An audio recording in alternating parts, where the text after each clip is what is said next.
والعاقبۃ للمتقین والصلاة والسلام علی محمد وعلی آلہ وصحبہ اجمعین عدد خلقہ وزنۃ عرشہ ورضا نفسہ ومداد کلماتہ سبحان اللہ وبحمدہ سبحان اللہ العظیم۔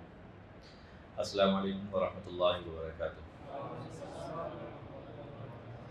کیا حال چال ہے آپ لوگ؟ خیریت سے ہیں؟ خوش باش ہیں؟ تر و تازہ بھی ہیں؟ تھکے ہوئے تو نہیں ہیں؟ صبح کتنے بجے شروع کیا؟ واہ ماشاء اللہ، 7:30 سے بیچ میں کوئی وقفہ وغیرہ ہو گیا؟ چلے ماشاء اللہ۔ تو کہاں سے ساتھی تشریف لائے ہوئے ہیں؟ مختلف جگہوں میں۔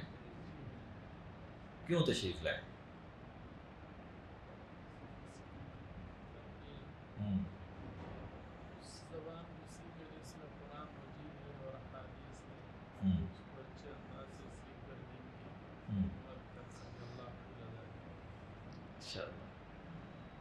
اچھا، اور کوئی ساتھی؟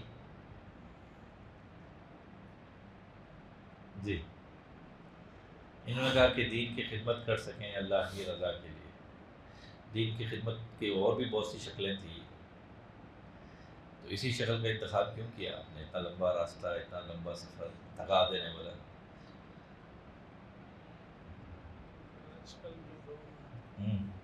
دیکھیں، جو دل آتا ہے آپ بولیں گے تو بات بنے گی۔ ہاں، آج کل کے دور میں اس چیز کی بہت ضرورت ہے۔ کس چیز کی؟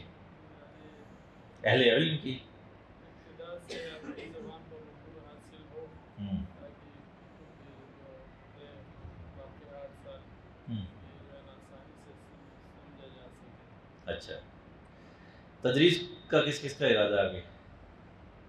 آپ کا ہے، اور جنہوں نے تھوڑا ہاتھ کھڑا کیا وہ جز وقتی ہوں گے؟ چلے ماشاء اللہ۔ اچھا،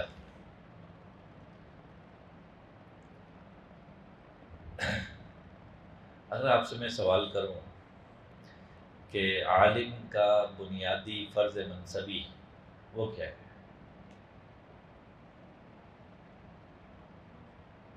دیکھیں، دو چیزیں ہوتی ہیں، ایک ہوتا ہے فرض منصبی، ایک ہوتا ہے پروفیشن۔ کیا ہوتا ہے؟ پروفیشن۔ جیسے استاد ہونا، یہ کیا ہے؟ ایک پروفیشن ہے، ٹھیک ہے، ایک اپنا ذمہ داریوں کا ایک وہ ہے۔ یہ اسی طرح کوئی استاد ہو جاتا ہے، کوئی امام بن جاتا ہے، کوئی کاروبار کرنے لگ جاتا ہے، وغیرہ وغیرہ وغیرہ۔ اس کی بات نہیں کر رہا میں، کیا پوچھ رہا ہوں؟ فرض منصبی کیا ہے؟ اگر ایک فرق سمجھ لینا آپ کی زندگی آسان ہو جائے گی۔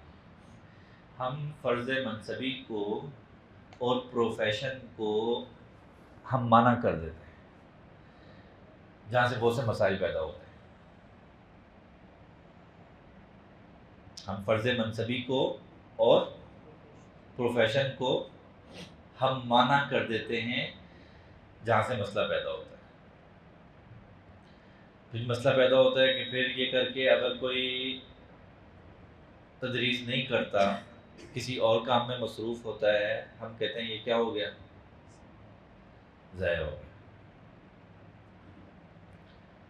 فرض منصبی الگ چیز ہے۔ اگر کوئی عالم تجارت کرنا شروع کر دے تب بھی اس کا فرض منصبی وہیں پہ کھڑا ہے۔ آڈینس بدلی ہے، سامنے کی عوام، مخاطبین بدلے ہیں، فرض منصبی نہیں بدلا۔ اگر وہ تدریس کرتا ہے، سامنے طلبہ ہیں، مخاطبین کون ہیں؟ طلبہ ہیں۔ اگر وہ امام بنتا ہے، مخاطبین کون ہیں؟ مقتدی ہیں، عوام ہیں۔ اگر وہ کاروبار کرتا ہے تو پھر اس کا جو وہ کاروباری برادری ہے وہ ہے۔ فرض منصبی وہیں پہ بھی موجود ہے، جیسا کہ درسگاہ میں موجود تھا، جیسا کہ منبر پر موجود تھا. فرض منصبی کیا ہے؟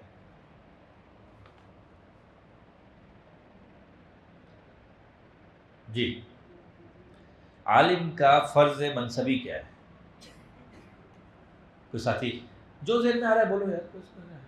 کوئی اتنا مشکل سوال نہیں لگ رہا ہے ایسے. جی کچھ ساتھی کچھ کہہ رہے ہیں.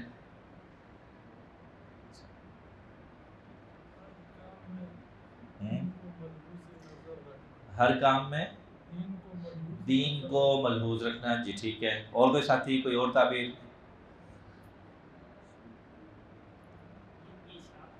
دین کی اشاعت کرنا. جی بالکل ٹھیک ہے. اور کوئی چیز کوئی ایسی تعریف کرے نا جس میں یہ بھی اس کا ایک حصہ بن جائے. دین کی اشاعت اس کا ایک حصہ ہے. آپ نے کیا فرمایا؟ دین کو ملحوظ رکھنا یہ بھی اس کا حصہ ہے.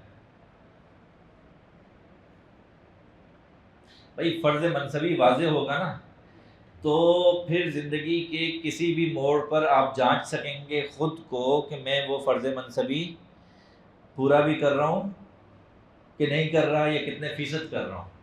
کیا خیال ہے؟ ایسا ہی ہے نا. تو فرض منصبی سے تھوڑا سا واضح کرتے ہیں نا پہلے.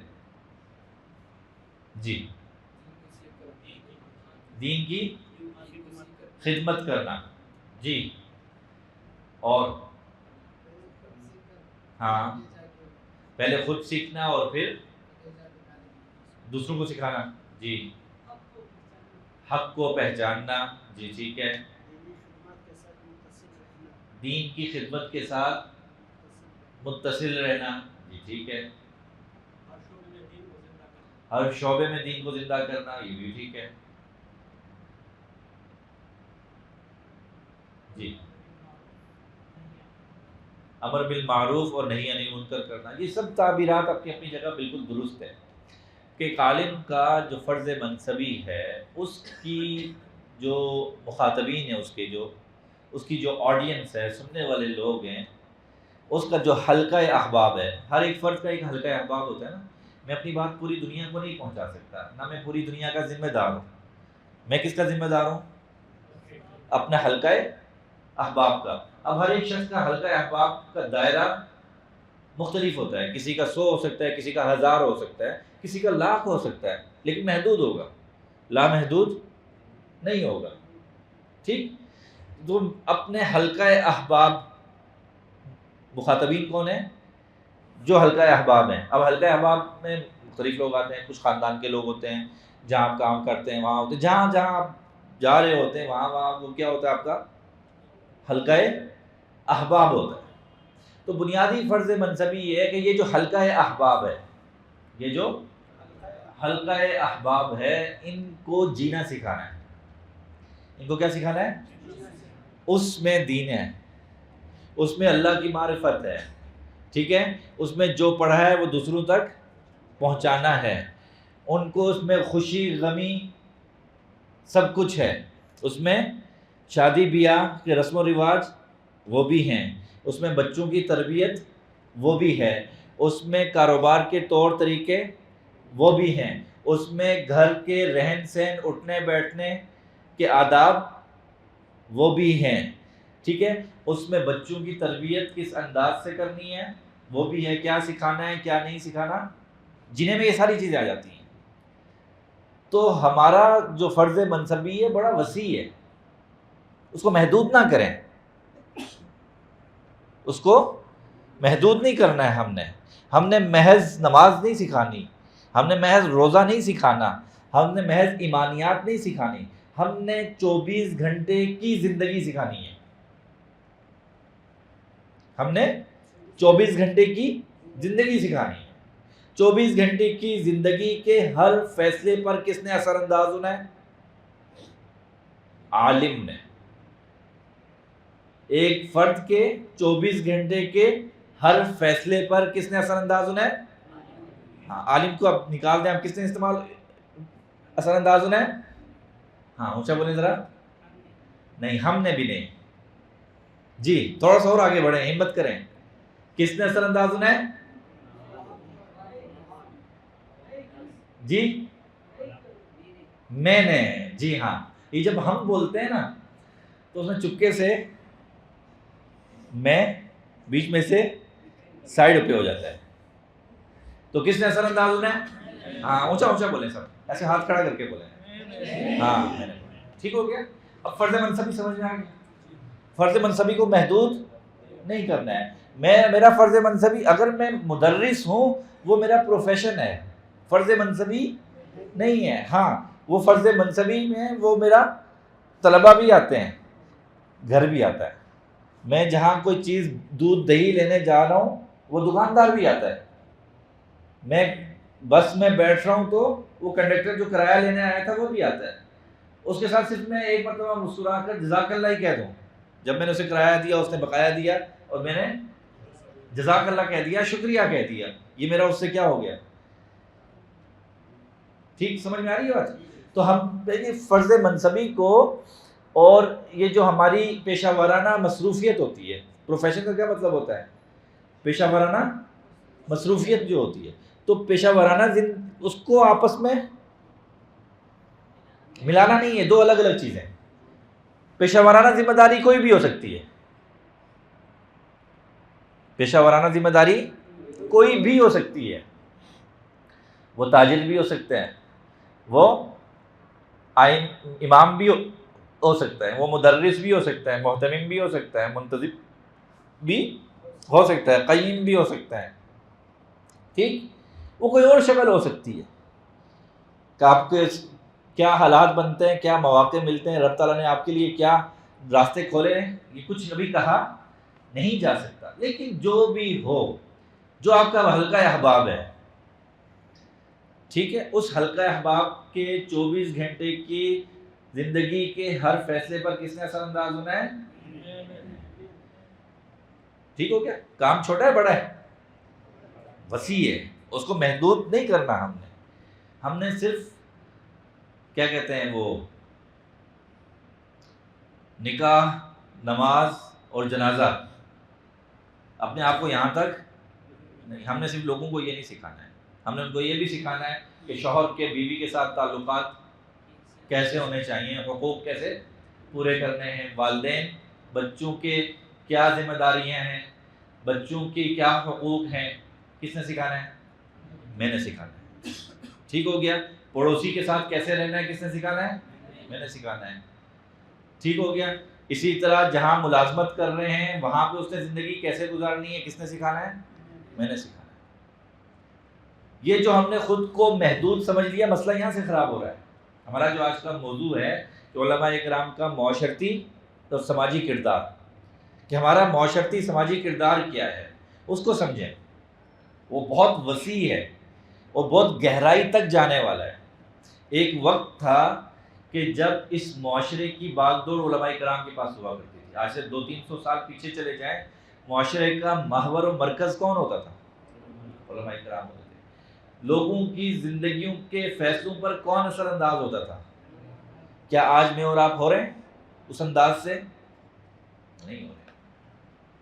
کیا آج ہم تعداد میں ماضی کے مقابلے میں زیادہ ہیں، کم ہیں؟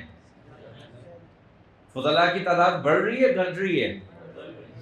آج جو وسائل ہمیں دستیاب ہیں مجھے اور آپ کو، ماضی کے مقابلے میں زیادہ ہیں، کم ہیں؟ وسائل زیادہ ہیں، افرادی قوت زیادہ ہے، اور جو علوم کے ذخیرے میرے اور آپ کے سامنے موجود ہیں، کیا ماضی میں اس طرح موجود تھے؟ تو علم حاصل کرنا آج آسان، ماضی میں آسان تھا. وسائل بھی بڑھ رہے، افرادی قوت بھی بڑھ رہی. ٹھیک، علم حاصل کرنا آج آسان، علمی ذخائر آج دستیاب. آپ جو دل کرے کتاب جس طرح کی چاہیں آپ کو میسر ہوگی. آپ کی لائبریری میں ہوگی، نہیں ہوگی تو انٹرنیٹ پہ موجود ہوگی، کوئی ایسا وہ نہیں ہے. ماضی میں ایک ایک کتاب کو صرف دیکھنے کے لیے لوگ کتنے کتنے مہینوں کے سفر کرتے تھے، اور کتنی تو پوری زندگی حسرت میں گزار دیتے تھے، کاش وہ کتاب کہیں سے مل جائے. یہ اردو سیرت نگاری میں علامہ شبلی نعمانی اور سید سلمان ندوی کی ایک بڑی مشہور کتاب ہے سیرت النبی. دیکھیے آپ نے، کسی نے ساتھی نے پڑھی ہے؟ وہ پڑھی ہے آپ نے؟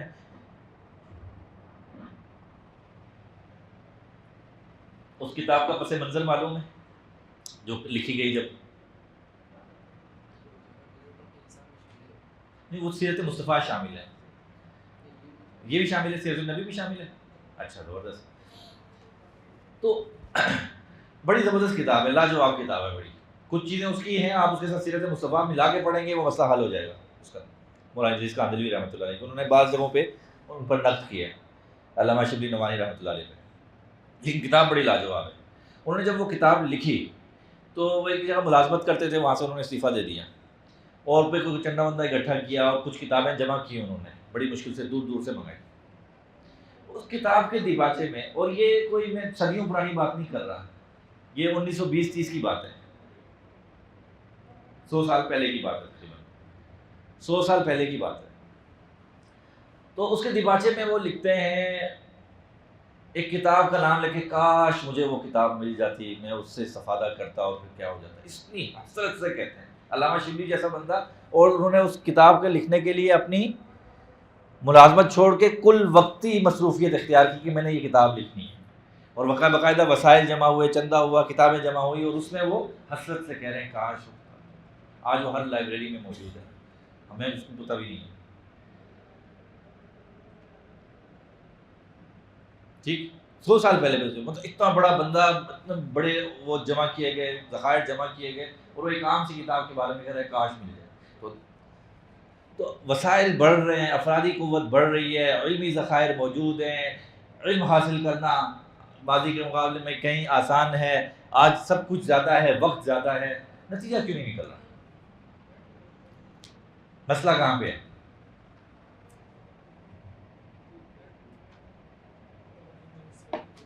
جی ادھر آگے آ جائیں، آگے آ جائیں. ہمارے تبلیغی ساتھی کہتے ہیں نا آگے آگے جائیں انشاءاللہ بہت نفع ہوگا، قریب قریب آ جائیں. یہاں سے ساتھی اور آگے آ جائیں تاکہ وہ پیچھے والے ساتھی آگے آ جائیں، یار آگے آ جائیں، ادھر ہی آ جائیں ادھر ساتھی. یقین جانیے کچھ نہیں کہوں گا، آگے ہاں آپ پہلے آگے کر دو، آگے آگے کر دیں، تھوڑا سا آگے کر دیں.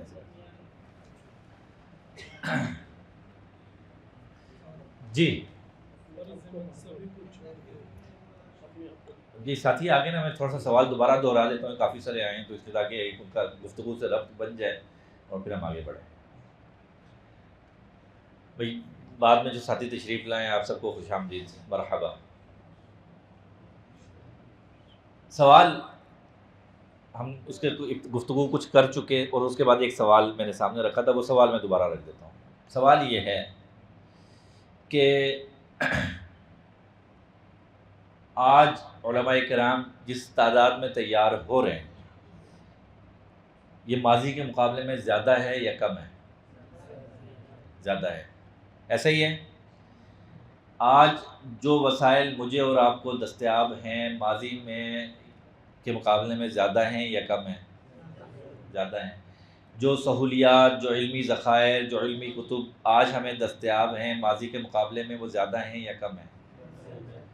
جب تعداد بھی زیادہ ہے، وسائل بھی زیادہ ہیں، ذخائر بھی زیادہ ہیں، تو کیا علماء کرام کا معاشرتی کردار ماضی کے مقابلے میں آج زیادہ ہے یا کم ہے؟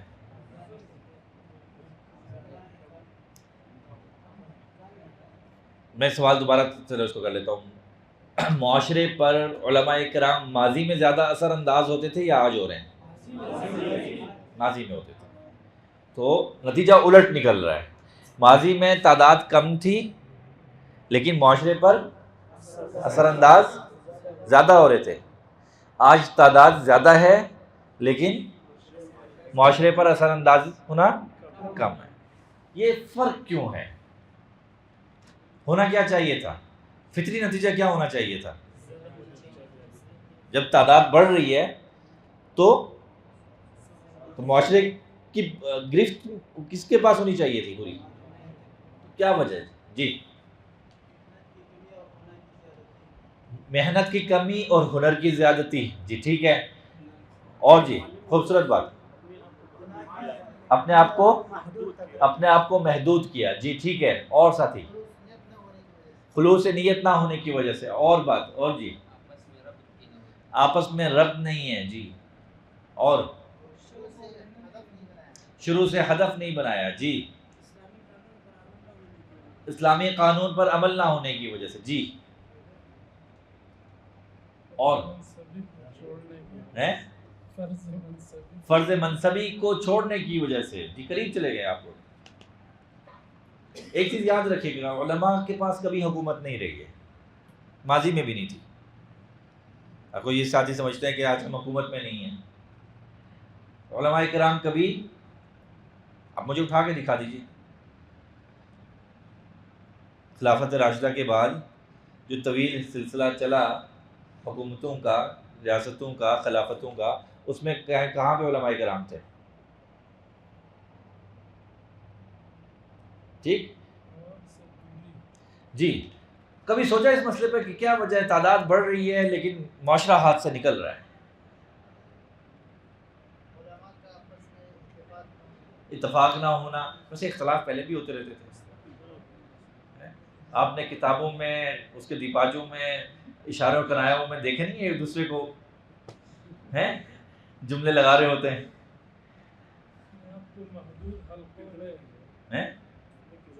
فتنوں کے زیادہ قریب آ گئے ہم. وہ بات بھی آپ کی ٹھیک ہے کہ مطلب آزمائشیں بڑھ گئی.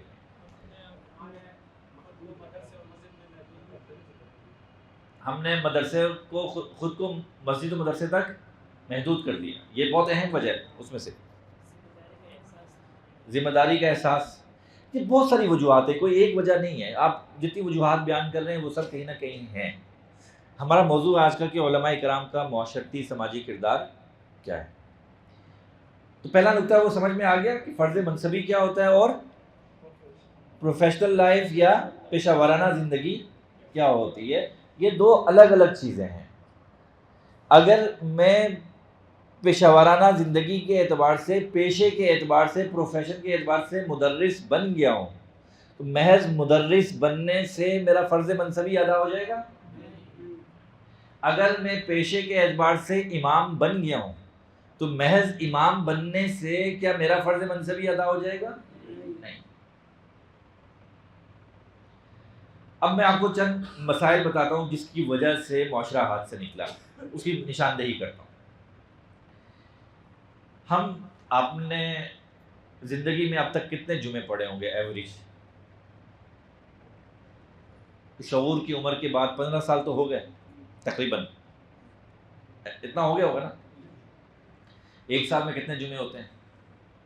52 جمعے ہوتے ہیں. چلو ہم ایوریج 50 جمعے لگا لیتے ہیں. دو چلو کوئی بیماری، سفر وغیرہ رہ جاتا ہے. ٹھیک، 50 جمعے ہو گئے ایک سال میں.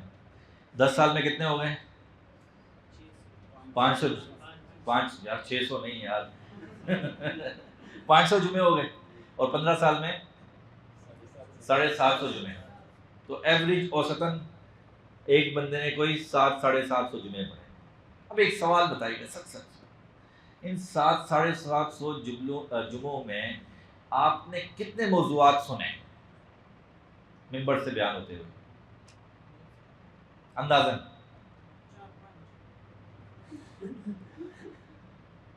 کوئی بہت زیادہ موضوع نہیں ہوتے ہیں ہمارے پاس.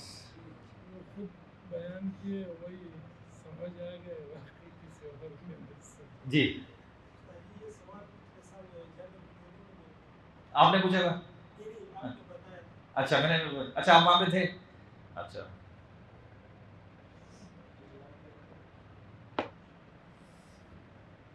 محدود سی تعداد ہوتی ہے. سال میں جمعے کتنے ہوتے ہیں؟ 50-52 جمعے ہیں. ٹھیک، اور ہمارے پاس موضوعات کتنے ہوتے ہیں ان 50-52 جمعوں میں بات کرنے کے لیے؟ کچھ 5-7 موضوعات ہیں. ابھی میں یہ بات نہیں کر رہا کہ وہ موضوعات پر ہم کس کوالٹی کی گفتگو کرتے ہیں، اسلوب کیا اختیار کرتے ہیں، سامنے والے کا فہم کو کتنا سمجھتے ہیں، وہ کون سی زبان سمجھتا ہے، ہم کون سا اسلوب اختیار کرتے ہیں، اس کی بات نہیں ہو رہی. ابھی صرف سادہ سادہ بات ہو رہی ہے. سادہ سادہ بات ہو رہی ہے. ٹھیک ہو گیا. ایک اور سوال. آپ نے مساجد میں دیکھا ہوگا، بہت سی مساجد میں ائمہ کرام محرابی دروازے سے داخل ہوتے ہیں، مصلی تک پہنچتے ہیں، نماز پڑھاتے ہیں اور پھر وہیں سے باہر نکل جاتے ہیں، نماز پڑھاتے ہیں، وہ دعا بھی کرواتے ہیں اور اس کے بعد چل جاتے ہیں۔ وہ 5 نمازیں پڑھاتے ہیں۔ مسجد میں کیا ہوتا ہے؟ 5 وقت کی نماز ہوتی ہے، جمعہ ہوتا ہے۔ جبکہ بعض مساجد ایسی ہوتی ہیں جہاں نمازیں تو ظاہر ہو ہی رہی ہیں، اس کے ساتھ تعلیم بالغاہ کا انتظام بھی ہے، درس قرآن بھی ہو رہا ہے، درس حدیث بھی ہو رہا ہے، درس سیرت بھی ہو رہا ہے، اور تجوید کی کلاسز بھی لگ رہی ہیں، ناظرہ کی حلقے بھی ہو رہے ہیں، اور رفائی کام بھی ہو رہا ہے، بیواؤں کا کے لیے کفالت کا انتظام بھی ہو رہا ہے، اور پوری بستی کو اس مسجد نے جوڑا ہوا ہے۔ لیکن زیادہ تعداد کون سی مساجد کی ہے؟ پہلے والی، دوسرے والی؟ اچھا، ایک اور، جمعے کے خطبے میں امام صاحب جب تشریف لاتے ہیں تو سامنے کتنے لوگ بیٹھے ہوتے ہیں؟ اور بھاری تعداد کب آتی ہے؟ بالکل آخر میں۔ جبکہ بعض مساجد ایسی ہوتی ہیں کہ جب امام صاحب تشریف لاتے ہیں باہر صحن بھر کے لوگ اس سے بھی باہر تک۔ کون سی تعداد زیادہ ہے، یہ بعد والی پہلے والی؟ عوام کیوں نہیں آتی؟ کو سمجھ نہیں آتا جی؟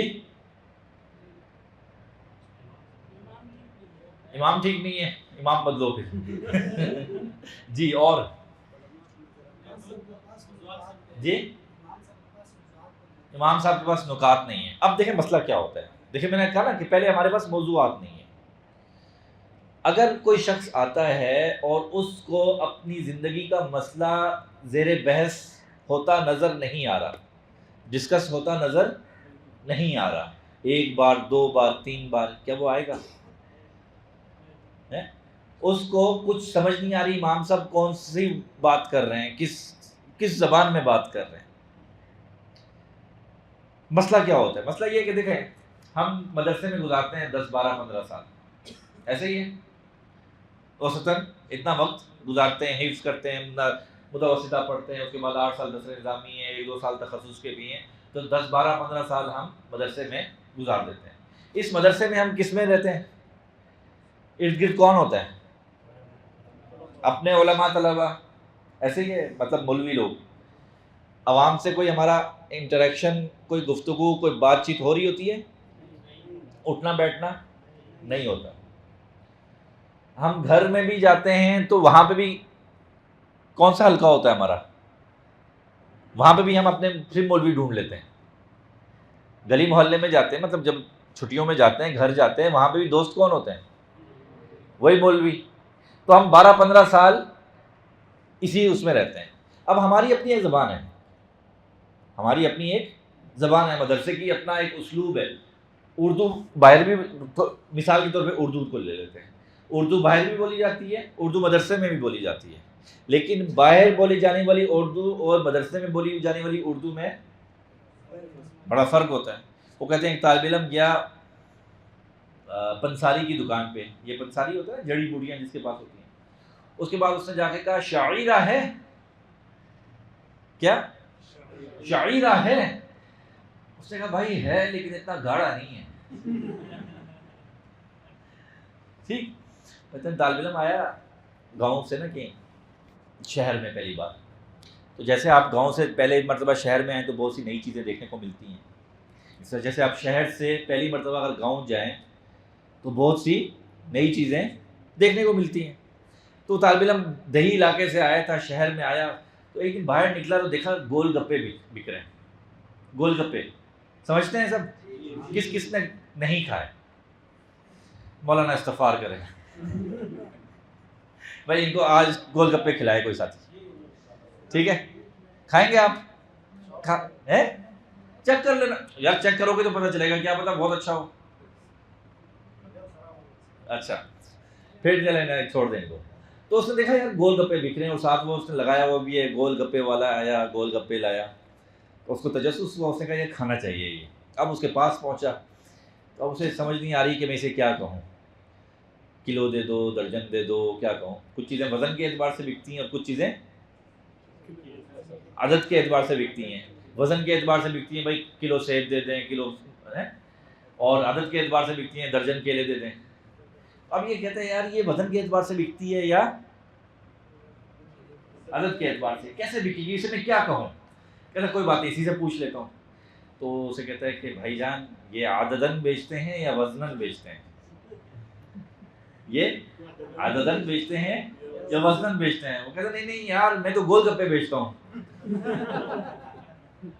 گول گپے بیچتا ہوں. تو ہمارا محاورہ الگ، ہمارا اسلوب الگ. ٹھیک.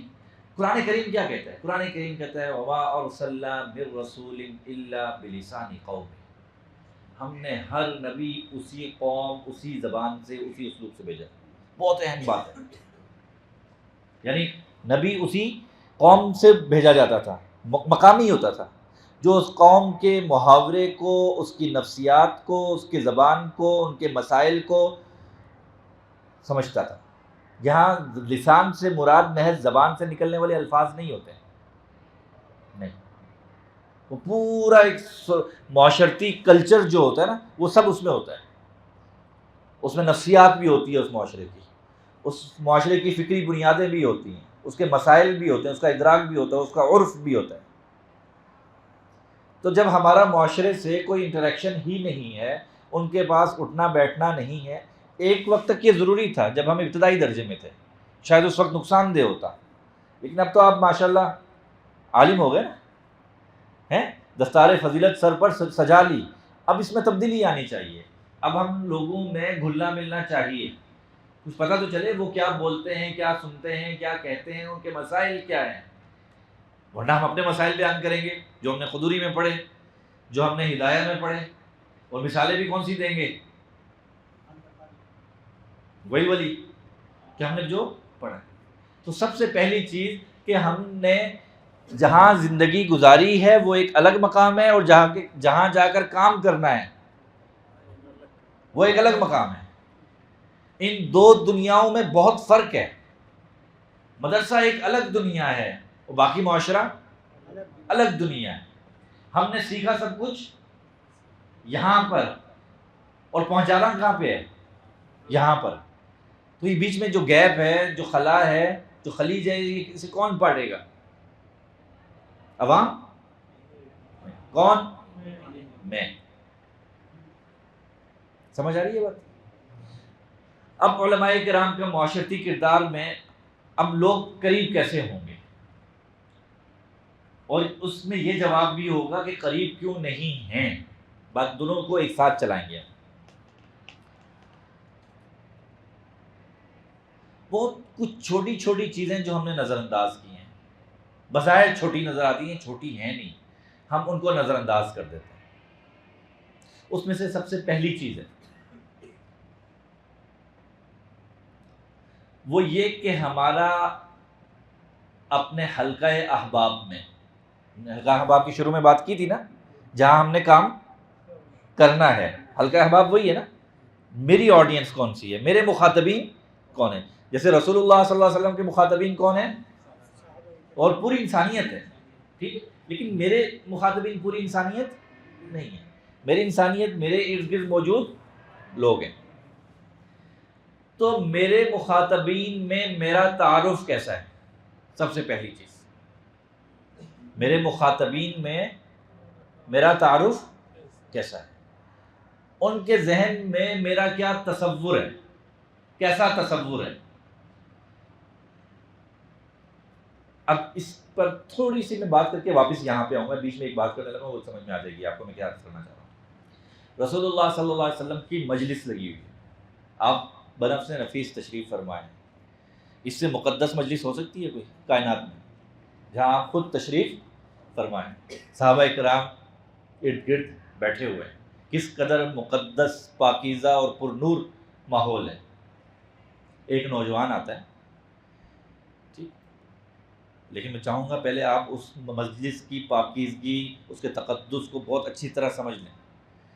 اب وہ نوجوان آتا ہے، رسول اللہ صلی اللہ علیہ وسلم سامنے تشریف فرمائے ہیں، اور آ کے سوال کرتا ہے کہ یا رسول اللہ مجھے زنا کی اجازت دے دیجیے. مجھے زنا کی روایت پڑھ رکھی ہے آپ لوگوں نے، ایسا ہی ہوا تھا. اب پہلا سوال کہ اس نوجوان کو اتنا حوصلہ کہاں سے ملا تھا کہ میری جو کیفیت ہے، جو کچھ بھی آ رہا ہے، میں آ کے رسول اللہ سے بیان کروں. اتنا حوصلہ کیا اس کو یہ تھا ڈر کہ کہیں مجھے آگے سے تانا ملے گا، میں دھتکار دیا جاؤں گا، مجھے راندہ درگاہ کر دیا جائے گا؟ کہیں آپ کے خیال سے ایک مرتبہ بھی اس کے کہیں حاشیہ خیال میں یہ بات آئی ہوگی؟ کیا آج کا نوجوان میرے حلقہ احباب میں سے کوئی اس طرح کی بات، یہ تو بہت ایکسٹریم بات ہے، اس سے کوئی نچلے درجے کی اپنے دل کی بات مجھ سے کہتے ہوئے سیف محسوس کرے گا خود کو؟ سمجھ آ رہی ہے بات کہ ہمارا تعارف کس نے بنانا تھا؟ میرے طرز عمل نے. یاد رکھیے رسول اللہ صلی اللہ علیہ وسلم نے جب پہلی مرتبہ لوگوں کو جمع کیا، دعوت بعد میں تھی، پہلے بطور دلیل کے اپنے کردار کو پیش کیا، اپنی 40 سالہ زندگی کو سامنے رکھا ان کے. جو یہ پوچھا نا کہ کیا بتاؤ تم نے کبھی مجھ سے جھوٹ کا مشاہدہ کیا، مطلب اس کا مطلب یہی تھا نا. آپ نے کہا کہ اگر میں یہ کہوں کہ کوئی لشکر کا حملہ کرنے والا ہے تم کیا کہو گے؟ یعنی کوئی چیز نظر نہیں آ رہی اور میں یہ کہوں کہ ایسا ہے تو تم کیا کہو گے؟ وہ سب کیا جواب دیتے ہیں؟ سچ بول رہے ہیں. کیوں؟ کہ ہم نے کبھی آپ سے جھوٹ کا مشاہدہ تجربہ نہیں کیا. یعنی اپنی کردار کی شفافیت کو، اپنی شخصی زندگی کو، اپنی 40 سالہ زندگی کو بطور دلیل کے پہلے پیش کیا اور کہا اب میں کوئی بات کہنے جا رہا ہوں، پھر سنو. تو محض پگڑی پہن لینے سے فضیلت کی دستار فضیلت ہم نے پہن لی، 8 سالہ سفر طے ہو گیا، کیا اس سے میرا معاشرتی تعارف بن جائے گا؟ تعارف کس سے بنے گا؟ طرز عمل سے، رویے سے بنے گا. تعارف کس سے بنے گا؟ طرز عمل اور رویے سے بنے گا. پہلا چیز وہ تو قریب ہی نہیں ہے میرے، وہ میرے پاس مسئلہ لے کے نہیں آتے، انہیں ڈر لگتا ہے، انہیں ڈر لگتا ہے.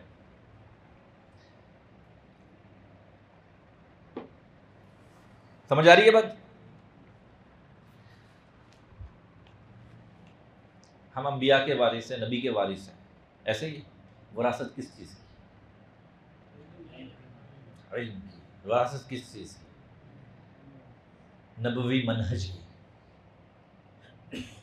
نبوی منہج کی وراثت، محض الفاظ کی نہیں ہے. یاد رکھیں، ہم علم میں شاید الفاظ سمجھ رہے ہوتے ہیں، اس لیے میں اس کو واضح کر رہا ہوں.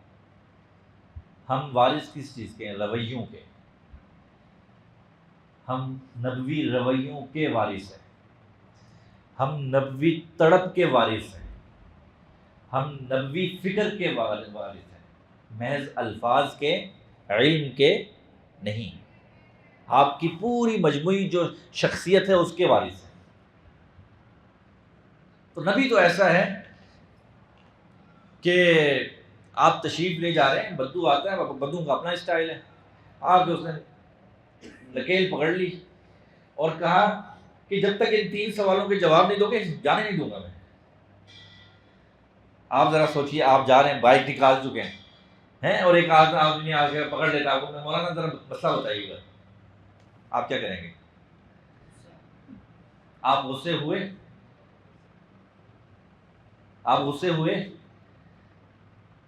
جواب دیے اور پھر ظرافت کے کہا کہ بھائی اب تو تیسرا جواب ختم کرتے ہی مختصر جواب دیے، کیونکہ موقع مناسبت ایسی تھی، اور کہا کہ نکیل تو چھوڑ دو. اچھا چھوڑی. وہ بدو آتا ہے، اب اس کو نہیں ادراک ابھی مسجد کے تقدس کا، اس کے رکھ رکھاؤ کا، اپنے سٹائل میں اس نے آ کے وہاں پہ پیشاب کر دیتا ہے. اب اسے معلوم نہیں ہے نا. کوئی نوجوان جوتا لے کے مسجد میں داخل ہو جائے، آپ کیا کریں گے؟ سناتے ہیں. سمجھ میں آ رہی ہے مسئلے کہاں پہ؟ کیا ایسا نہیں ہوتا؟ اب اس سب کی ایک بنیاد ہے، اس کو سمجھیے. قرآن کریم رسول اللہ صلی اللہ علیہ وسلم کی ایک کیفیت کو بیان کرتا ہے. قرآن کریم میں ارشاد باری تعالیٰ ہے فَلَعَلَّكَ بَاخِعٌ نَفْسَكَ عَلَىٰ آثَارِهِمْ إِن لَّمْ يُؤْمِنُوا بِهَٰذَا الْحَدِيثِ، کیا خود کو ہلاکت میں ڈال دیں گے، اپنی جان بھلا دیں گے اس غم میں کہ یہ لوگ ایمان نہیں لا رہے۔ یعنی جب نبی نافرمانی دیکھتے ہیں، جب نبی کی دعوت قبول نہیں کی جاتی، إِن لَّمْ يُؤْمِنُوا بِهَٰذَا الْحَدِيثِ غضب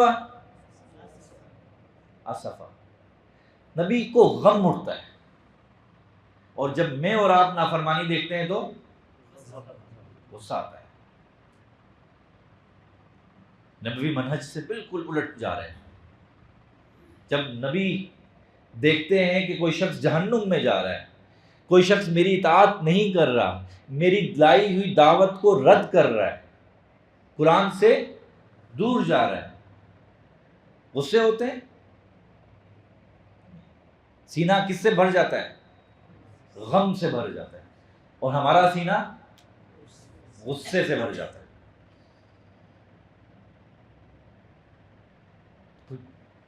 معاشرہ کیوں قریب آئے گا؟ معاشرتی کردار مسئلہ یہ نہیں ہے کہ ہم سیاست میں ہیں یا نہیں ہیں، ہمارے پاس وسائل ہیں یا نہیں ہیں، ہماری مالی حیثیت ہے یا نہیں ہے۔ مسئلہ یہ نہیں ہے، مسئلہ یہ ہے کہ ہم نے اس نبوی منہج کو چھوڑ دیا۔ نبوی منہج کیا ہے؟ صحابہ کرام فرماتے ہیں ہم جب کبھی رسول اللہ صلی اللہ علیہ وسلم کی مجلس میں حاضر ہوئے آپ کو مسکراتے ہوئے پایا۔ روایت ہے نا، کوئی صحابی کہتا ہے کہ میں کبھی آپ سے زیادہ حشاش بشاش چہرے والا میں نے نہیں دیکھا۔ ہمارے چہرے کیسے ہوتے ہیں؟ مسکرانا ہی نہیں آتا۔ تو ممبر پہ جس چہرے کے ساتھ ہم بیٹھے ہوتے ہیں کم از کم 20 سالہ قبض تو لگ رہی ہوتی ہے۔ نہیں، کیا نہیں ہوتا ایسا؟ ہوتا ہے۔ رسول اللہ صلی اللہ علیہ وسلم نے غالباً ابو ہریرہ رضی اللہ تعالیٰ عنہ یا پھر ابن مسعود رضی اللہ تعالیٰ عنہ کو وصیت فرمائی ہے، تلقین کی ہے کہ دیکھو ایک وقت آئے گا دور دراز سے لوگ تمہارے پاس علم دین حاصل کرنے آئیں گے، انہیں کیا کہنا؟ انہیں مرحبا کہنا، انہیں خوش آمدید کہنا۔ آپ نے الفاظ سکھائے، آپ نے صرف رویہ اختیار نہیں کیا، باقاعدہ اس کی تلقین فرمائی ہے۔ جب کوئی نمازی ہاتھ ملانے آتا ہے، کتنے ہم خاص طور پہ غریب نمازی جو کوئی ہاتھ ملانے آتا ہے تو کتنے ہم ہمارا جو مجموعی تاثر ہوتا ہے وہ خوش آمدید والا ہوتا ہے۔ حاجی صاحب کی بات نہیں کر رہا، حاجی صاحب کی بات نہیں ہوتی۔ کیا خیال ہے جب ہم دہی لینے گئے تو کہیں اس وقت اپنا فرض منصبی یاد رہا کہ نہیں؟ دہی لیتے ہوئے، معاملہ کرتے ہوئے، پیسے دیتے ہوئے، پیسے واپس لیتے ہوئے ایک مسکراہٹ کے ساتھ جزاک اللہ شکریہ کہا کہ نہیں کہا؟ اسے کہہ دیا یار آپ کی وجہ سے میرا کام آسان ہو گیا، نہ ہوتا تو مجھے دور جانا پڑتا۔ یہ زبان سے نکلے ہوئے چھوٹے چھوٹے الفاظ ہیں۔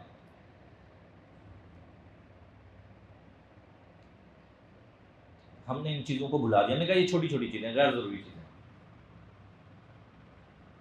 ہم آداب گفتگو کس قدر اہم ہے، ہم کہ کیا بات کہنی ہے، کس لہجے میں کہنی ہے، کس ٹون اور آواز کی کتنی اس میں کہنی ہے، ہم اس کو اہمیت نہیں دیتے۔ رب تعالیٰ براہ راست انسان کو سکھا رہا ہے۔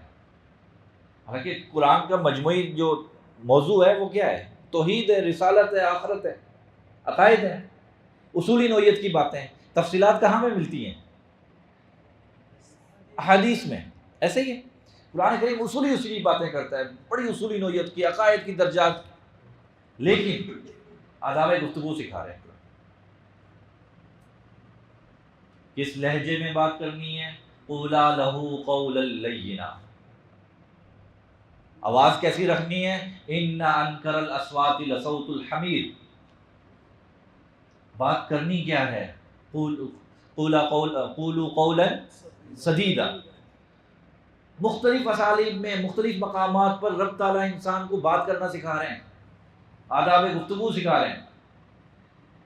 کیا میں اپنی زبان سے نکلنے والے الفاظ کو جانچتا ہوں، تولتا ہوں، پرکھتا ہوں کہ میں کہہ کیا رہا ہوں، کس انداز سے میں نے بات کہی تھی، چہرے کے تاثرات کیسے تھے، آواز کس قدر اونچی نیچی تھی. کیا سوچتے ہیں ہم؟ کتنی اہم بات ہے اللہ تعالیٰ سکھا رہے ہیں. اور کسے سکھا رہے ہیں؟ وقت کے نبی کو. دو، ایک بھی نہیں، دو ہیں. اور جا رہے کہاں ہیں؟ کائنات کے سب سے متکبرانہ جملہ کہا تھا، انا ربکم الاعلی. باقی پھر دائیں بائیں کرتے تھے، ہم وزیر ہیں، ہم یہ ہیں، وہ ہیں. اس بدبخت نے ڈائریکٹ کہا میں کون ہوں؟ میں ہی ہوں بھائی. اور تلقین کیا ہو رہی ہے؟ فقولا لہ قولا لینا.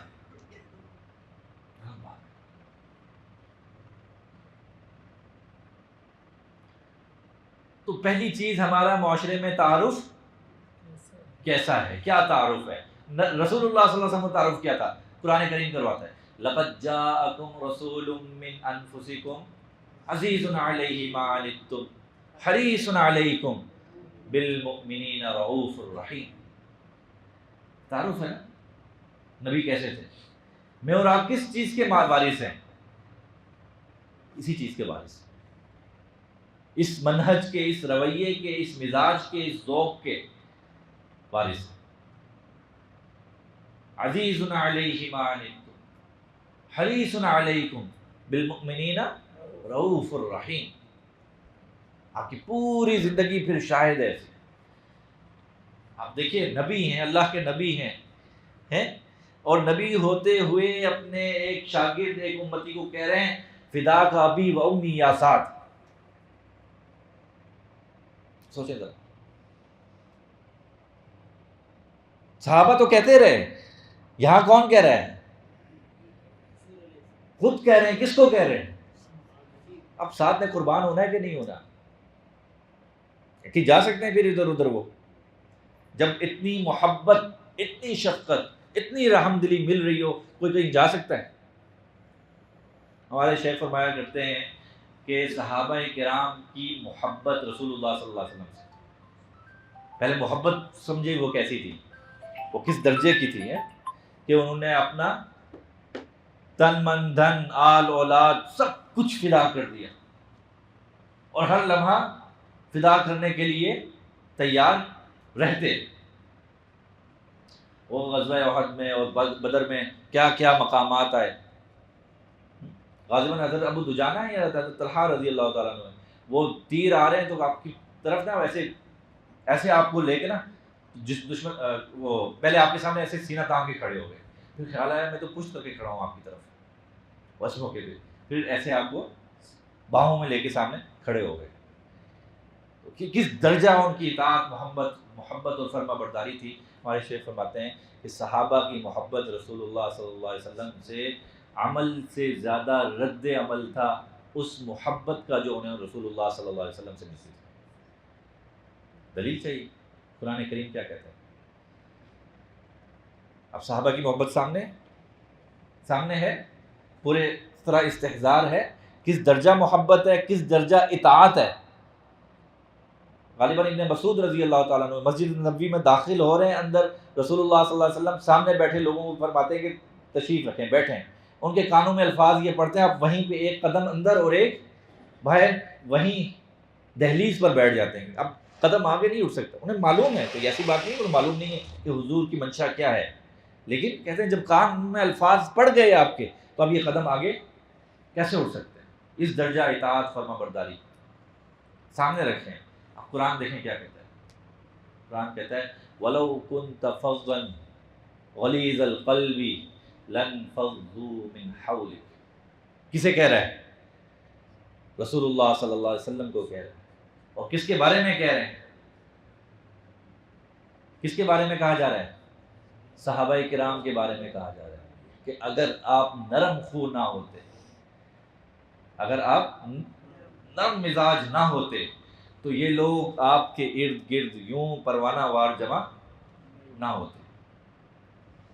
یعنی صحابہ کی جو محبت اور وارفتگی تھی وہ کس لیے تھی؟ اس کا ماخذ کیا تھا؟ خود رسول اللہ صلی اللہ علیہ وسلم کی محبت. میں اور آپ کہاں کھڑے؟ جب صحابہ کے بارے میں یہ کہہ دیا گیا کہ اگر آپ نرم مزاج نہ ہوتے تو یہ لوگ آپ کے ارد گرد یوں پروانہ وار جمع نہ ہوتے. آج کا 1400 سال بعد کا مسلمان عام شخص کسی مولوی کے قریب کیوں آئے گا؟ سوچیں گے کیا خیال ہے؟ تو مسئلہ یہ نہیں کہ ہمارے پاس وسائل نہیں ہیں، ہمارے پاس جدید اسالیب نہیں ہیں، یہ نہیں ہے وہ نہیں ہے. ہم اپنی اصل سے دور ہٹ رہے ہیں، ہم اپنی اصل سے میراث سے کٹ رہے ہیں. جتنا جتنا کٹتے جا رہے ہیں اتنا اتنا زمانے سے پیچھے دور ہوتے جا رہے ہیں.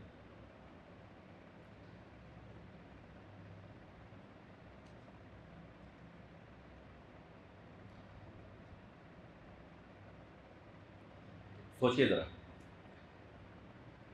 آپ غصے بھی ہوئے، غصہ بھی ہوتے تھے، غصہ ہوتے تھے تو کیا ہوتا ہے؟ صحابہ کرام کیا فرماتے ہیں کہ آپ کے چہرے کے تاثرات سے ہمیں معلوم چل جاتا تھا کہ آپ اس وقت آپ کو شدید یہ چیز ناگوار گزری ہے. آپ کا چہرہ انور سرخ ہو جاتا تھا اور ماتھے کی یہ رگ زیادہ نمایاں ہو جاتی تھی، اس بات سے معلوم ہو جاتا تھا. لیکن کیا اس کے بعد زبان سے کوئی لفظ نکلتا تھا؟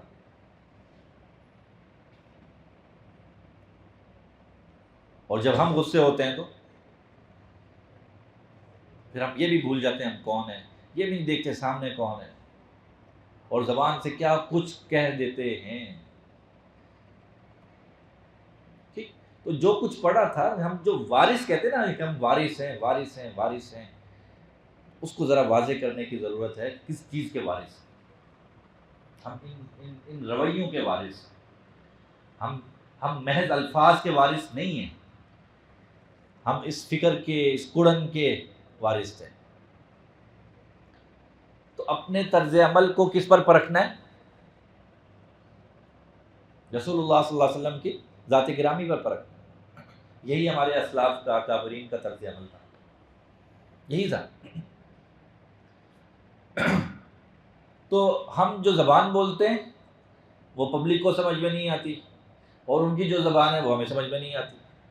اور ان کے موضوعات کیا ہیں ہمیں نہیں پتہ، ہمارے موضوعات سے ان کو کوئی دلچسپی واسطہ نہیں. مسئلہ یہی ہے، مسئلہ یہی ہے. اگر آج بھی ہم اپنے حقیقی کردار میں واپس آ جائیں، اور اس حقیقی کردار کے لیے ہمیں اپنی اصل سے جڑنا پڑے گا. ہمیں کوئی جدید ذرائع وصول جو آپ استعمال کرتے ہیں ضرور کریں، اس میں کوئی حرج نہیں ہے، لیکن وہ مسئلہ نہیں ہے. وسائل مسئلہ نہیں ہے. ہم سمجھتے ہیں کہ آج شاید ہمارے پاس مالی وسعت نہیں ہے، اس لیے نہیں. مالی وسعت مسئلہ نہیں ہے. سامنے والی کی عزت نفس کا کیسے خیال رکھا جاتا ہے؟ حضرت جابر بن عبداللہ رضی اللہ تعالیٰ عنہ رسول اللہ صلی اللہ علیہ وسلم کی مجلس میں تشریف لاتے ہیں. شادی ہو چکی ہے، آپ کو معلوم نہیں ہے شادی ہوئی، کپڑوں پر کچھ مہندی کے نشانات ہیں. آپ پوچھتے ہیں جابر شادی کر لی؟ فرماتے ہیں جی یا رسول اللہ شادی کر لی. آپ پوچھتے ہیں کس سے کی؟ وہ بتاتے ہیں کہ میں نے ایک بڑی عمر کی خاتون سے کی ہے. روایت یاد ہے نا؟ آپ فرماتے ہیں کسی کم عمر سے کیوں نہیں کی؟ وہ بتاتے ہیں کہ ایسا میری بہنیں چھوٹی ہیں اور ان کی تربیت کی ذمہ داری ہے، تو اس لیے میں نے ایک ایسی خاتون کا انتخاب کیا ہے جو ان کی تربیت بھی کر سکے. اب حضرت جابر کے مالی حالات اچھے نہیں ہیں، انہوں نے تو ولیمہ بھی نہیں کیا، حضور کو بلایا بھی نہیں. سادہ لوگ ہیں نا.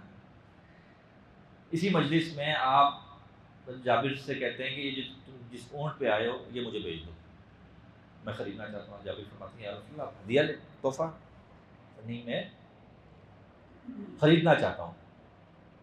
اچھا، صحابہ کرام کا عجیب مزاج تھا، وہ اپنا ذوق نہیں دیکھتے تھے، وہ کس کا مزاج دیکھتے تھے؟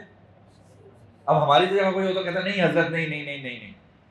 جب انہوں نے دیکھا کہ حضور کیا چاہتے ہیں، انہوں نے کہا ٹھیک ہے میں بھیج دیتا ہوں. اب اپنی ذاتی خواہش کیا تھی وہ پیچھے چھوڑ دی، حضور کیا چاہتے ہیں. تو بھاؤتا ہوتا ہے باقاعدہ جس طرح سے، اور قیمت طے ہوتی ہے. اور قیمت طے ہو گئی، اونٹ بک گیا، آپ رقم ادا کروا دیتے ہیں ان کو. حضرت جابر رضی اللہ تعالیٰ کافی لمبی مجلس ہے، جب اٹھ کے جانے لگتے ہیں تو رسول اللہ صلی اللہ علیہ وسلم جابر سے فرماتے ہیں جابر یہ اونٹ بھی لے جاؤ.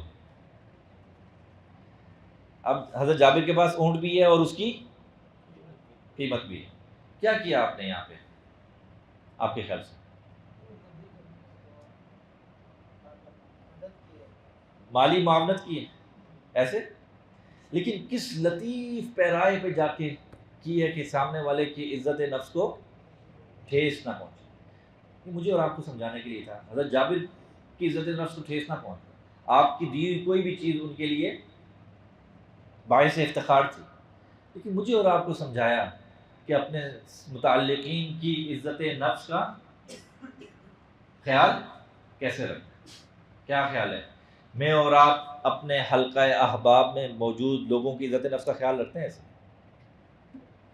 آپ نے پوری زندگی کبھی کسی کو مخاطب کر کے اس کی غلطی کی نشاندہی کیا فرماتے تھے؟ لوگ ایسا کرتے ہیں، ایک عمومی سی بات کر کے آپ اصلاح فرماتے ہیں یا پھر تنہائی میں بات کرتے تھے. تو معاشرتی کردار، معاشرتی رویہ کردار ہمارا اس وقت بہتر ہوگا جب ہمارا تعارف کیا ہے وہ بہتر ہوگا. اس تعارف کو بدلنے کی ضرورت ہے، تعارف کو بدلنے کی ضرورت ہے. اس کی سب سے پہلی سیڑھی مسکرانا سیکھیں. ہمیں مسکرانا نہیں آتا، مسکراؤ ذرا، مسکرا دیں یار، کچھ نہیں ہوتا تھا. اچھا یہ دیکھیں، یہ جو مسکراہٹ ہے نا یہ صرف چہرے پہ نہیں آتی ہے. جب آپ مسکراتے ہیں تو اندر سے ایک دم بدلتا ہے کچھ. ایسا ہے کہ نہیں ہے؟ ایسا نہیں ہے کہ آپ بس باہر سے ایسے کر رہے ہیں، اس کا اور اندر کا بڑا گہرا تعلق ہے، ربط ہے. جو ٹینشن ہے کچھ لمحے کے لیے ایک دم سے لوگوں کو جینا سکھانا ہے. یار بیچارے بڑے پریشان گھوم رہے ہیں، تو آپ کی شخصیت میں اتنا دم خم ہونا چاہیے کہ کسی راہ گزر کے کہہ یار سلام کر لیتا ہوں مولانا کو، تجھے اطمینان مل جائے گا. ہوتے ہیں ایسے لوگ ہوتے ہیں. آپ مسجد گئے ہیں تو بس ایسے ہی اس کو دل کرے یار میں سلام کر لوں مولانا کو.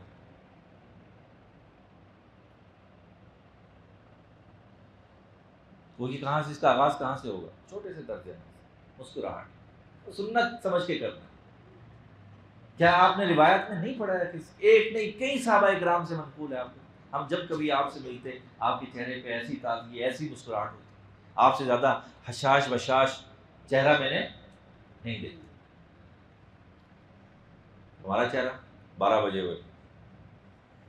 یہ چھوٹی چھوٹی چیزیں ان کو نظر انداز نہیں کرنا، ان پر محنت کرنی ہے. اپنے رویوں پر، چال پر، چلنے کے انداز پر محنت کرنی ہے. وَلَا تَمْشِ فِي الْأَرْضِ، اللہ تعالیٰ سکھا رہے ہیں چلنا کیسے ہے.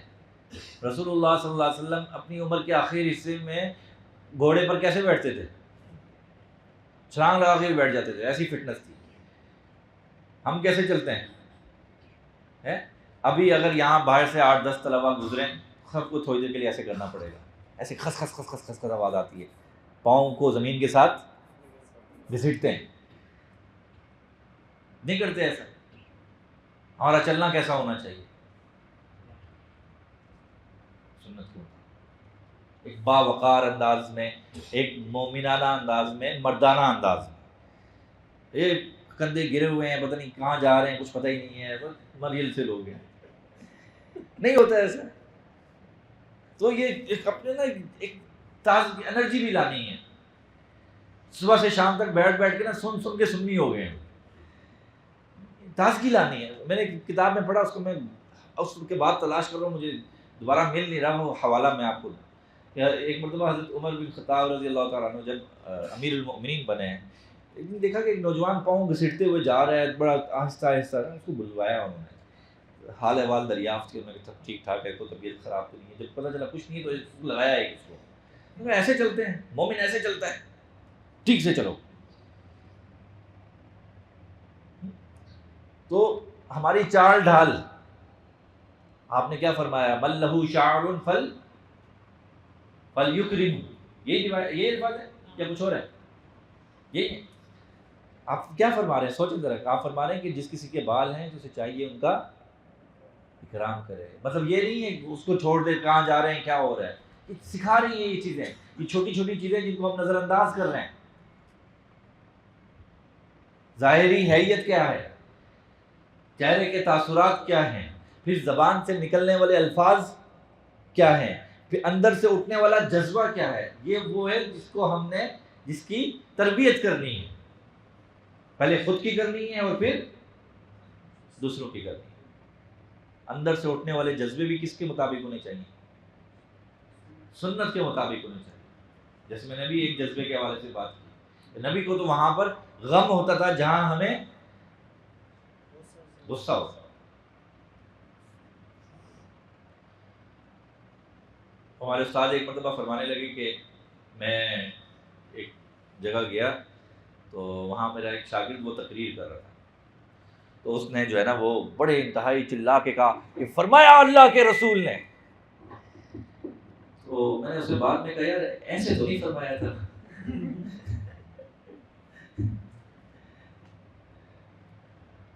ٹھیک، یہ بہت ساری چھوٹی چھوٹی چھوٹی چیزیں ملتی ہیں جن کو ہم چھوٹا سمجھتے ہیں، یہ چھوٹی چھوٹی چیزیں نظر انداز کر دی ہیں اور پھر اس میں بڑا خلا بنا دی. اب یہ بات نہیں ہے، عوام کو اس سے کوئی سروکار نہیں ہے کہ آپ نے ہدایہ کیسے پڑھی ہے، آپ نے قدوری پڑھی ہے، آپ نے صحائح ستہ پڑھی، ان کو ان کے نام بھی نہیں آتے، ان کو کچھ نہیں پتہ ہے. وہ تو یہ دیکھیں گے مولانا بولتے کیسے ہیں، مولانا چلتے کیسے ہیں، مولانا بات سنتے ہوئے ادھر ادھر دیکھ رہے ہیں، حاجی صاحب وہ جا رہے ہیں فلاں سے ملنا تھا.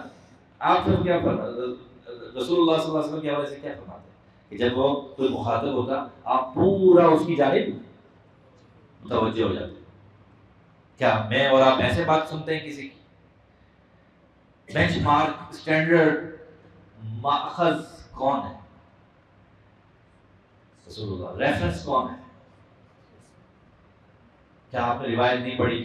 ہر صحابی فرماتے ہیں کہ ہر کسی کو لگتا تھا کہ رسول اللہ صلی اللہ علیہ وسلم اسی سے مخاطب ہے، میں ہی بڑا خاص ہوں. روایت پڑھی ہے کہ آپ ہر ایک، کیا مطلب کہ آپ کی مجلس میں آنے والے ہر شخص کو اپنی اہمیت محسوس ہوتی تھی. وہ خود کو کوئی غیر متعلق نہیں سمجھتا تھا. کیا میرا اور آپ کا رویہ یہی ہوتا ہے یا ہم نے کچھ لوگ سلیکٹ کیے ہوتے ہیں؟ بات کیسے کرنی ہے، لوگوں کو کیسے اپنے ساتھ مصروف رکھنا ہے.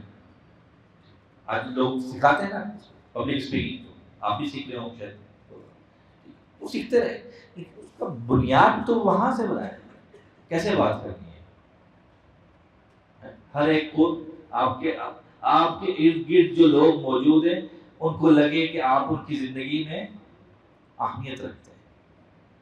وہ گھر والے ہیں، گھروں سے خود آغاز کرنا، گھر کے سارے رشتے مولانا بھائی جو ہے نا ماشاءاللہ. جب یہ ہوگا لوگ جڑیں گے، خود بخود آئیں گے. ہم کہتے ہیں کہ ٹی وی نے یہ کر دیا، سوشل میڈیا نے یہ کر دیا، فلاں نے لوگوں کو دور کر دیا. یقین جانیے وہ کچھ نہیں بگاڑ سکتے. اگر میرا اور آپ کا رویہ مضبوط ہے کچھ نہیں بگاڑ سکتے. یہ ساری چیزیں پہلے بھی اٹھ پڑا کی چیزیں اس وقت بھی ہوتی تھی. کفار نے کیا پورا زور نہیں لگا لیا لہو و لعب کے ذریعے؟ انہوں نے قصے، کہانیاں اور دیگر آلات اور دیگر مجالس سجانا شروع نہیں کی. رسول اللہ صلی اللہ علیہ وسلم کی بات نہ سن سکے لوگ، کہ آپ مکی زندگی میں یہ نہیں ہوا. پوری طاقت نہیں لگا دی انہوں نے، لگائی. کیا لوگ رکے؟ نہیں. وہ اس وقت کا سوشل میڈیا تھا، وہ اس وقت کی باطل قوتیں تھی، نہیں ہوئی. باطل قوتیں اسی وقت کامیاب ہوتی ہیں جب ہم کمزور پڑتے ہیں. باطل کا تو کام ہی ہے سازش کرنا. ہمارا سارا فوکس ہے کہ جی وہ سازش کر کے، وہ فلاں یہ کر کے، فلاں وہ کر کے. اس سے تو کرنا ہے. وہ تو اس وقت سے چل رہا ہے جب حق و باطل کی تفریق ہوئی، اور اس وقت تک چلتا رہے گا جب تک یہ دنیا چل رہی ہے. کامیاب کب ہوں گے وہ؟ کامیاب کب ہوں گے؟ جب ہم کمزور ہوئے تب وہ کامیاب ہوئے. کیا سوشل میڈیا پہ جا کے آپ کیا ایک دوسرے کی پگڑیاں اچھال کے ہم واہ واہ نہیں کرتے ہیں؟ کیا خیال ہے؟ کیا کوئی کسی کی پگڑی اچھالتا ہے سوشل میڈیا پر اور نیچے جا کے کامنٹس میں ہم سبحان اللہ ماشاء اللہ حضرت حق ادا کر دیا آپ نے، کیا یہ نہیں کہتے؟ کیا خیال ہے؟ اچھا ہمارا ٹائم کتنے بجے تک ہے؟ ٹھیک ہے بس انشاءاللہ. کیا خیال ہے یار یہ اس کی ضرورت نہیں ہے. جزاک اللہ. بس پانی ہے حضرت کی اکرام کریں کوئی. جزاک اللہ. کیا خیال ہے کیا ایسا نہیں کرتے ہیں؟ دوسرے اس میں اس قدر کاردار باتیں ہوتی ہیں، دوسرے کی عزت نفس کو پار کر دیا ہوتا ہے، تار کر دیا ہوتا ہے، اور میں اور آپ اس پر کہہ رہے ہوتے سبحان اللہ کیا حق ادا کیا. نہیں کرتے، ہمارے جیسے لوگ ہی کرتے ہیں. سوشل میڈیا پہ بھی فرض منصبی ہے کہ نہیں ہے؟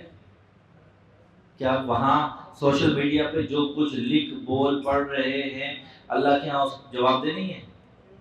یا وہ کچھ الگ ہے کہ بس وہ وہیں پہ ختم ہو جائے گا؟ ہم بہت سی چیزیں جو حقیقی زندگی میں نہیں کرتے وہاں کر لیتے ہیں، ٹھیک ہے کوئی بات نہیں.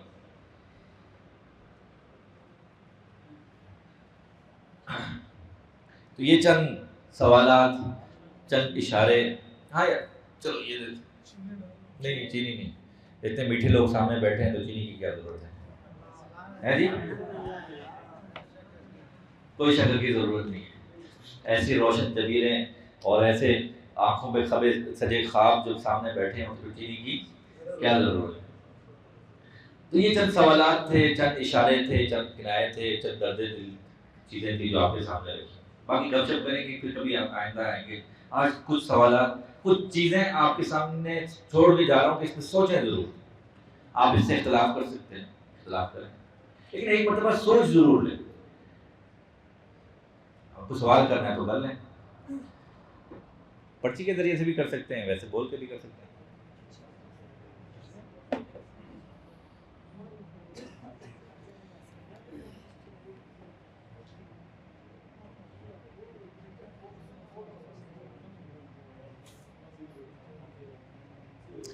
کیا وجہ ہے کہ لوگ علماء کے ساتھ تجارتی کاروبار نہیں کرتے؟ اکثر ہم نے سنا بھی ہے کہ عام لوگ مولوی کو کاروبار میں دھوکہ بازی اور لالچی سمجھتے ہیں.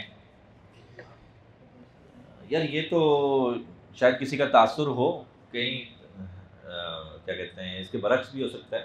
اہم یہ ہے کہ آپ ایک ایسی مثال بن جائیں کہ آپ کہیں کہ نہیں میں ہوں جس نے یہ کام نہیں کیا.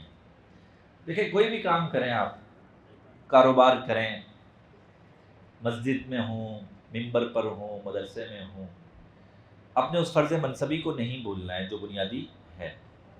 ٹھیک ہے، آپ کے سر پر جو دستار فضیلت سج چکی اس کے بہت سے تقاضے ہیں. تو کاروبار ضرور کریں، اس میں کبھی کوئی تھوڑا بہت نقصان بھی برداشت کر لیں، ساکھ بچانے کے لیے ضرور کر لیں، اللہ تعالیٰ اس کی برکت بھی دے گا انشاءاللہ. تو کاروبار آپ ایک مثال بن جائیں ایسی. ممکن ہے لوگوں کو تجربہ ہوا ہو ایسا. دوسرا یہ ہے نا کہ لوگ تو ہر داڑھی ٹوپی والے کو مولوی سمجھتے ہیں. کیا خیال ہے ان کے نزدیک مولوی کون ہے؟ داڑھی ٹوپی والا. اور بہت سے لوگ وہ 4 مہینے لگائے، سال لگائے، انہوں نے داڑھی ٹوپی رکھ لی، لوگ ان کو ٹوپی وہ مولوی سمجھتے ہیں. کاروبار اس کے طرز عمل پہلے والے وقت تھا. تو یہ وجہ بھی ہو سکتی ہے. اور پھر ایک چیز یاد رکھیے گا، وہ ہمارے استاد فرمایا کرتے تھے کہ مولوی جو ہے نا وہ سفید لباس کی طرح ہے، جس پر بہت چھوٹا سا دھبا بھی بہت نمایاں دکھائی دیتا ہے. تو ایک آدھ بندہ بھی اگر کوئی غلط مثال بنے گا تو لوگ تاثر یہی قائم کر لیں گے وہ مولوی ہوتے ہی ایسے. تو ہم نے احتیاط کرنی ہے. باقی پبلک کے اپنے مسئلے بھی ہیں، اس پہ کبھی بات کریں گے انشاءاللہ. تو وہ اتنے دودھ کے دھلے ہوئے تھوڑے ہی ہیں وہاں کے اپنے مسائل ہیں، وہ اپنی جگہ ہیں، لیکن ہم نے اپنے مسائل ٹھیک کرنے ہیں. کیا خیال ہے جی؟ اور کوئی سوال؟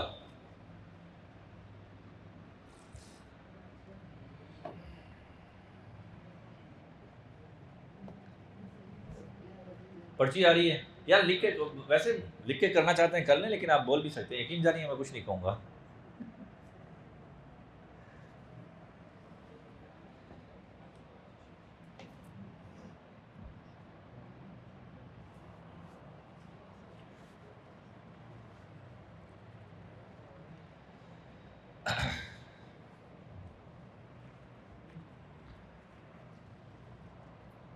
جی تو میں سوال کروں. میں نے سوال کا آغاز، گفتگو کا آغاز بھی سوال سے ہی کیا تھا. کیا خیال ہے؟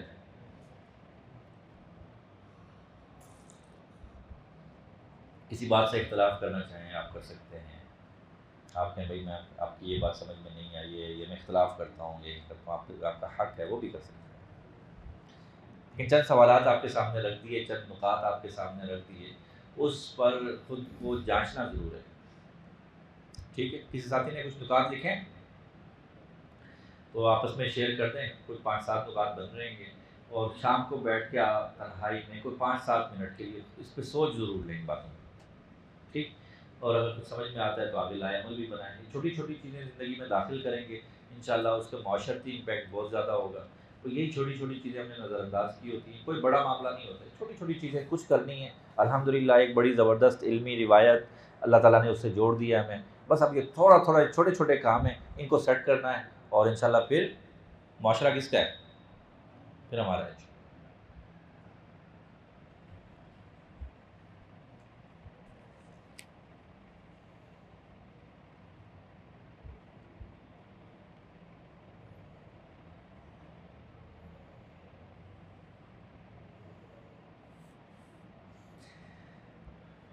سوال کرتے ہیں کہ جی اگر ہم مدرسہ پڑھا ہے اور اس کے بعد اگر ہم ملازمت کر لیتے ہیں کہیں اور، تو یہ مدرسے کے ساتھ خیانت ہے یا نہیں ہے؟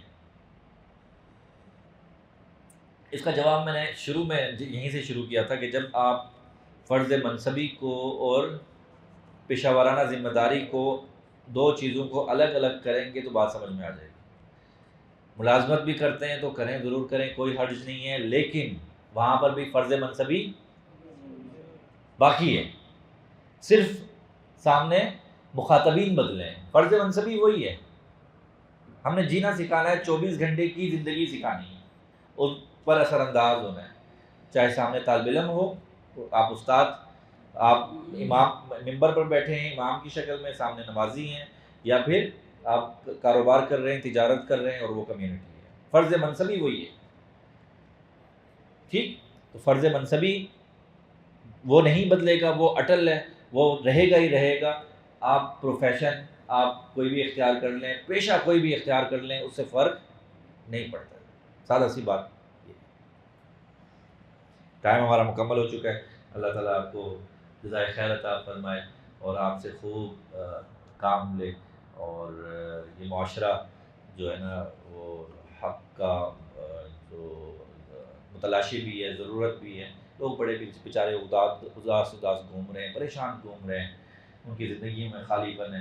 تو اللہ تعالیٰ آپ کو ذریعہ بنا دیں اس خالی پن کو دور کرنے کا، اور اس خلا میں اللہ تعالیٰ کی ذات آ جائے، اللہ تعالیٰ کی محبت آ جائے. اللہ تعالیٰ آپ سب سے خوب دین کا کام دے. وآخر دعوانا الحمدللہ رب العالمین.